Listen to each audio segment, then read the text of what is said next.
Yes, kembali lagi di Markas Podcast. Kita masih dengan Bung Adi. Bung Adi, kita Ya, langsung aja Bung Adi. Saya lihat di dunia maya ini benar-benar luar biasa untuk menjatuhkan timnas ya itu saat ini. Ada yang misalkan nih ada yang contoh mengkritik timnas atau mengkritik Sintayong, dia kena hacker.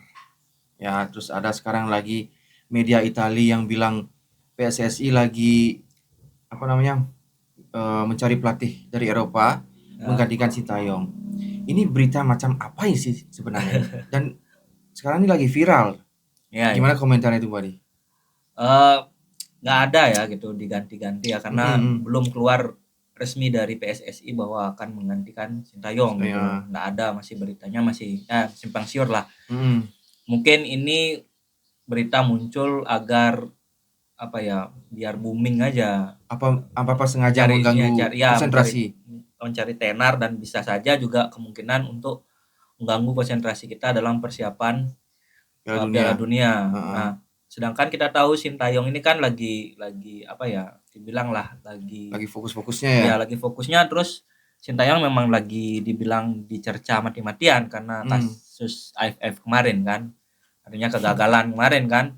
Nah, jadi ya Piala Kerupuk Jadi inilah kesempatan para ya tanda kutip yang ingin menjatuhkan timnasnya kita saatnya mulai menggempur lah, bilanglah gitu, mulai mengusik agar ya satu persatu dari pengurus ya dari timnas ini hancur lebur kan. Sintayong lah dulu dijatuhkan, habis itu ya bisa aja ya Pak Erick Thohir dijatuhkan kan, jadinya kembali lagi kita ke masa kelam nanti. Karena kalau di masa itu kan para ya tanda kutip mafia bola kan bisa leluasa bisa cari cuan di sana ya. Tapi kemarin AFF aja gagal. Nah, ini saya dengar ya, entah itu berita hoax atau berita gimana gitu, pokoknya simpang siur juga bahwa kegagalan kita di Piala AFF ini membuat mafia ketar-ketir. Sebenarnya rugi, mungkin dibilang, ada yang juga berita seperti itu. Oh, berita gitu. Entah itu hoax apa benar tuh. Ada nyelip-nyelip berita, baca-baca gitu juga. Terus kalau gitu tujuannya apa sih sebenarnya? Tujuan dari berita-berita ini? Ya itu dah, ingin mengusik fondasi yang kita sudah bangun beberapa tahun ini.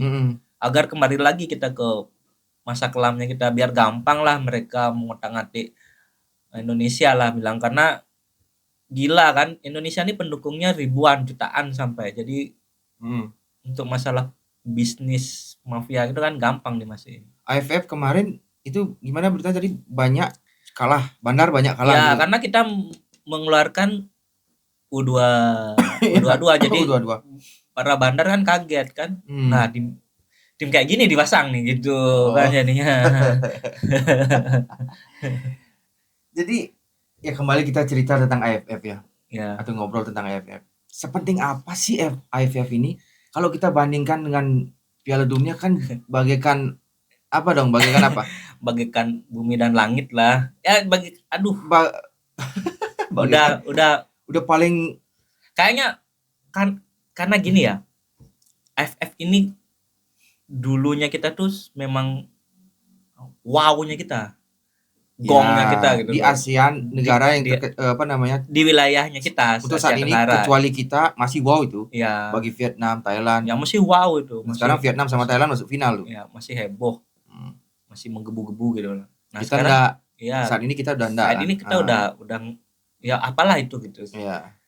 Saat ini kita kan hanya fokus di Piala Dunia agar kita lolos di Piala Dunia. Lebih bergengsi Piala Dunia. Pasti, ya kan? Karena yang akan melirik ini bukan se-Asia Tenggara aja, yang melirik ini dunia loh. Ya. Jadi dampak positif untuk pemain, pelatih, dan sekaligus nanti berimbas ke liganya kita kan, pengurus organisasinya kita juga kan. Ya. Jadi kelihatan. Jadi kita dilirik oleh dunia bahwa ada Indonesia nyampai ke Piala Dunia. Jadi pemain-pemain kita akan dilirik. Jadi bukan lagi seperti dulu dipandang sebelah mata. Iya benar. Ya kan? Sekarang aja udah mulai loh kita mengajukan udah mengalami peningkatan Hmm. bahwa pemain-pemain kita yang abroad ini udah mulai tenar lah gitu. Abroad. Abroad.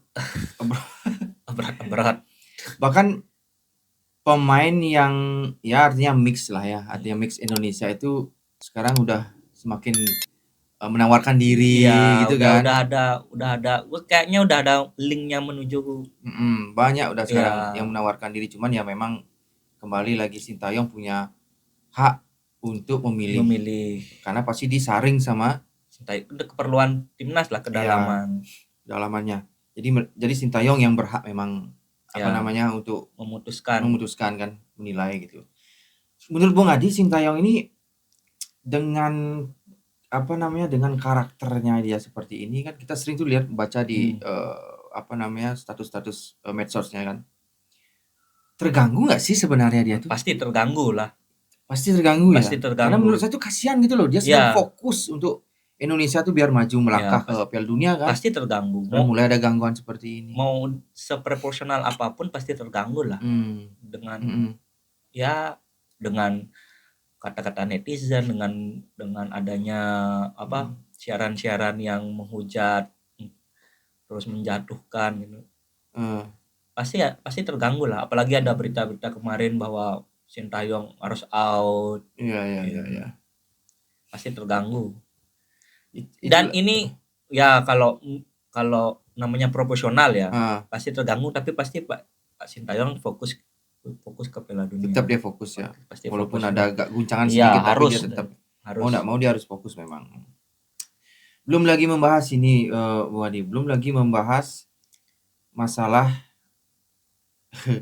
jadi ada netizen yang dia itu anti ceritanya Sintayong. Nggak suka Sintayong gitu. Nggak suka Sintayong lah intinya. Ya. Didatangi oleh macam-macam hacker kayak gitu kan. Bisa dibilang hacker apa gimana, saya nggak ngerti lah itu masalahnya. Dan dia berkomentar ngancem. Itu gimana itu?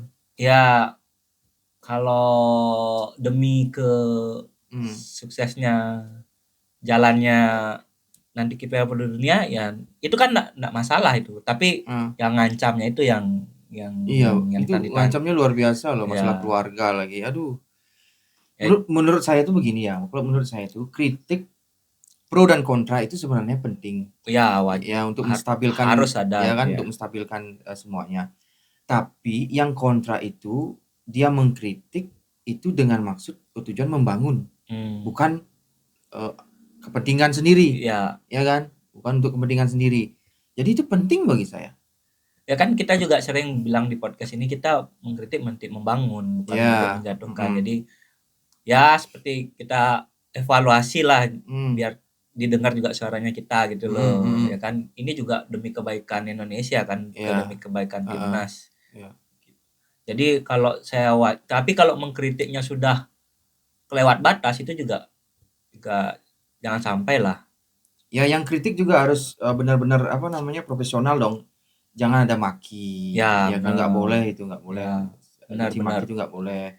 Yang kritik aja. Kritik sesuai dengan, yang dia lihat dengan sejalan dengan argumen yang positif lah. Ya, argumen yang positif dengan tujuan atau maksud untuk mengembangkan untuk membangun ya benar, untuk membangun timnas itu nggak apa-apa, biar kita stabil gitu loh.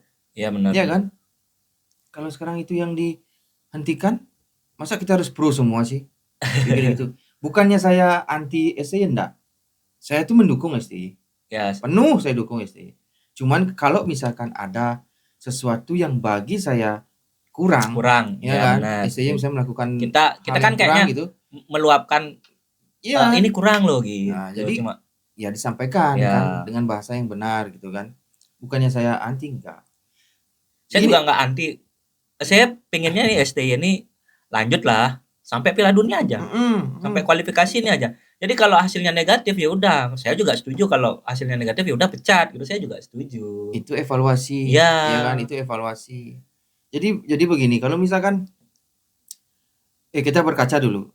Pelatih mana sih yang bisa mengantarkan Indonesia ke seperti level ini? Ya, benar. Benar kan? Mungkin dari segi peringkat FIFA Udah peringkat naik. negara FIFA ya kan udah naik drastis walaupun sempat turun kemarin AFF, tapi kan sudah progresnya ada. Ya. Terus dari kualifikasi Piala Asia. kapan sih kita pernah ada di round 3 ini? Ya benar, kan? ini untuk Piala Dunia ya. Dan bersaing lagi.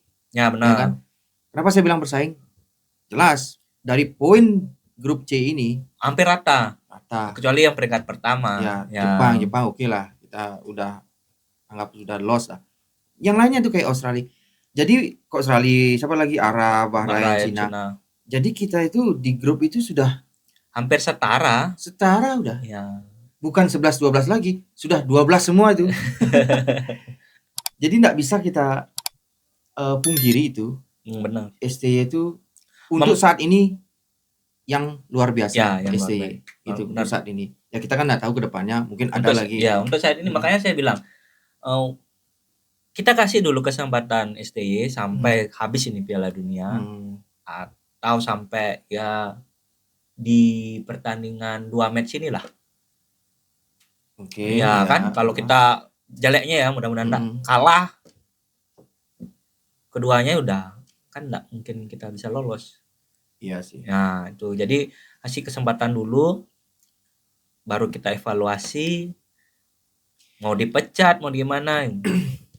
Ya, itu artinya kontrak profesional dengan PSSI. Itu profesional. Kalau sekarang misalnya memecat STY, ya enggak dong. Dia belum melakukan Ya, kesalahan. ini kan AFF ini kan bukan kontrak ada di kontrak kan harus menjuarai AFF kan enggak ada.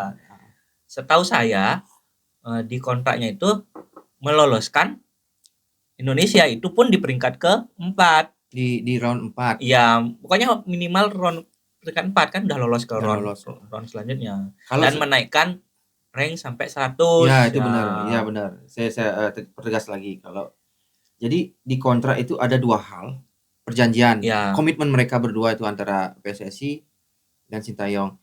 Yang pertama adalah menaikkan peringkat 100 besar supaya pemain-pemain kita itu bisa main di liga-liga Eropa ya, lebih gampang. Terutama di Liga Inggris juga. Liga Inggris meminta kalau klub-klub Liga Inggris itu membeli pemain terutama yang sudah divisi apa namanya tuh? Yang divisi utama harus peringkat 100. Harus memilih dari negara yang peringkat 100 besar. Ya, kecuali dia memang sudah main di kecuali memang bawaan dari Liga 2. Ya, tiba-tiba naik promosi ya boleh. Itu boleh. Terus komitmen yang kedua itu meloloskan Indonesia ke round selanjutnya. Di minimal peringkat 4. Ya. Jadi ke round 4. Ya, ke round 4. Itu, kan? Itu minimalnya itu. Ya. Dan itu pun bukan kita yang ngomong. Itu sudah nyata-nyata Pak Erick Thohir yang bilang di salah satu media. Ya, ada komitmennya. Komitmen seperti itu. Maka dari itu kita tunggu aja dulu ini sampai prosesnya selesai. Jadi kalau tidak sesuai dengan ekspektasi yang diinginkan PSSI ya udah mau stay out ya udah saya juga setuju stay out. Kalau itu terjadi gagal gitu loh. Ya, artinya tidak terpenuhi. Iya, tidak terpenuhi. Wajar dong, kan profesional. Iya, itu kan profesional. Kalau sekarang meng-cut gitu kan. Ya, kalau misalnya sekarang di-cut. Udah berhenti ini saya ganti kan dengan belum masih proses. Ya kalau nanti lebih bagus dari stay kan gitu. Kan kita juga belum tahu. Iya. Mau ngambil pelatih dari benua A, benua B, benua C, ya kalau terus dihujat, terus digini siapa juga bisa kuat ya kan? Iya. Mau pakai liga lokal, pemain liga lokal udah pasti udah nggak bisa. Pep Guardiola kasih juga nggak bisa. Ya. Siapa sih pelatih yang paling sakti di dunia ini? Itu dah. Terus suruh dia sekarang untuk ngambil pemain yang kayak kemarin yang Ligue 1 kita, Ligue 1 kita kan. Mencret pasti mencret udah enggak akan bisa. Saya bukan menghina atau bagaimana. Sudahlah, kita akui lah itu. Iya, benar. Kita akui lah itu. Bahwa kalau kita memaksa untuk memakai sarannya Bung Toel itu udah bablas. Nggak akan maju. Makanya apalagi kalau banyak pemain titipan itu. Parah itu. Nah, inilah yang saya bilang kenapa banyak yang mengganggu Pak STY. Gampangnya biar ada pemain titipan itu. Nah, STY nggak bisa kalau STY nggak bisa digituin dia. Dia harus apa namanya pilihannya dia. Ya, mau nggak mau, kalau enggak ya sudah dia mungkin yang mundur atau Itu dah gimana kan. tegas dia Memang harus kalau dia. profesional Tegas, memang. disiplin, tegas. Dan Pak Erick Thohir sudah mengerti dengan hal itu. Makanya Ya, dia tidak mengintervensi untuk pemilihan pemain. Bahkan kalau naturalisasi pun disodorkan kan, ya bukan artinya PSSI harus ini pemainnya, kan bukan gitu. kayak gitu. Jadi disodori ini loh, saya ada stok pemain yang mau Silakan. dinormalisasi, yang Yang mana mana? yang perlu gitu. Itu. Yang mana? Sintayong mau Nah, ngelihat, memilih. untuk kritiknya kalau saya ini udah dikasih stok pemain, pakailah. Jangan nggak dipakai. Nah, itu lagi. Ya itu aneh sih. Ya, Itu aneh sih. Disodorkan, ya dianya kan? setuju, Dianya setuju yang mana dia heeh, pilih, silakan. nggak dipakai Nggak kan dipakai. sayang Iya kan. sih, bener sih. Jauh-jauh dari sini. Nah, Ya, itu. di situ kita harus kritik. Ya, itu kan salah. Heeh. Menurut kita kan salah itu Iya. kan. Contohnya seperti pemain Eliano. Ya, Ya Eliano. kan? Kasih dulu dia kesempatan bermain. Bagus enggak, udah jelek ya udah nggak usah dipakai lagi. Iya, kalau jelek udah Nggak dipakai lagi. Kalau ini kan baru berapa menit itu waktu lawan Bahrain kalau saya lihat. Setengah babak. Kalau dibilang belum kita tahu. Iya, memang belum. Itu dah, kalau misalkan dibilang siapa dong yang diganti sama Eliano? Kan banyak masih pemain-pemain lokal kita yang memang enggak progres. Contoh, nih terus terang aja nih ya. Kita buka aja nih. Di sayap kanan ada siapa namanya yang saudara itu yang Yakob. Asnawi. Ya kan?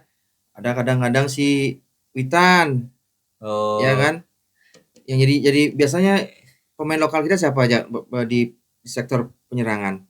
Kan Marcelino. Oh ya, sayap. Marcelino. Oh di serangan. Nggak terlalu. Pemain lokal kita siapa aja? Kan Marcelino ada Egy, ada Witan. Bukan yang inti.